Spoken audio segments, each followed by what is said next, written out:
চলতি বছরে হজের আনুষ্ঠানিকতা শুরু হয়েছে গত শুক্রবার।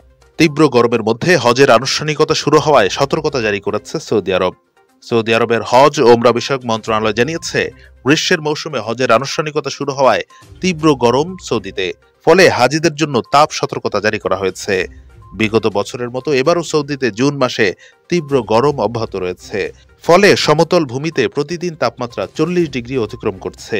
এছাড়া কোনো কোনো পাহাড়ি অঞ্চলে এই তাপমাত্রা গিয়ে 70 ডিগ্রিতে ঠেকেছে। বর্তমানে মক্কায় গড়ে 44 ডিগ্রি তাপমাত্রা বিরাজ করছে। মন্ত্রণালয় জানিয়েছে, হজ যাত্রীদের জন্য মক্কা ও মদিনায় পর্যাপ্ত সংখ্যক পানি সরবরাহ কেন্দ্র বসানো হয়েছে।